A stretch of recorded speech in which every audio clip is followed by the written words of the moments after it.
报道。有一个乌克兰的查甫人，因为俄乌战争，就带某囝驶船到国外。去年11月底经过台湾海峡的时阵，船歹去，就停伫台中港。后来移民署甲斗3工，转到台南安平港，互免钱修理船。这个乌克兰的查甫人心内是真感动。去年底，乌克兰一口罩3个人为着要闪战争，驶船去国外避难。不过要去菲律宾的时，却拄到船故障，紧急停台中港求助。在移民署等单位协助之下，紧急改办短期签证。去年12月底转去台南安平港修理船。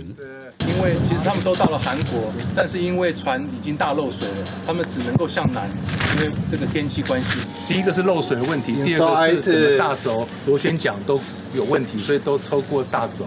等待船修理好势这段期间，台南市政府也提供因兜一口罩3个人生活所需要的物资。主要我们可以提供一些比较急难纾困的部分或者是还有一些生活物资的部分，还有一些如果有需要一些民生必需品的部分。因嘛结合民间的资源，包括大个所在提供网卡，解决因伫台湾通信的问题。面对镜头，一口罩3个人嘛，甲台南市府说多谢。Every step is Taiwanese people help, and every step Taiwanese government help, and every time it's very the best. Thank you very much for everything.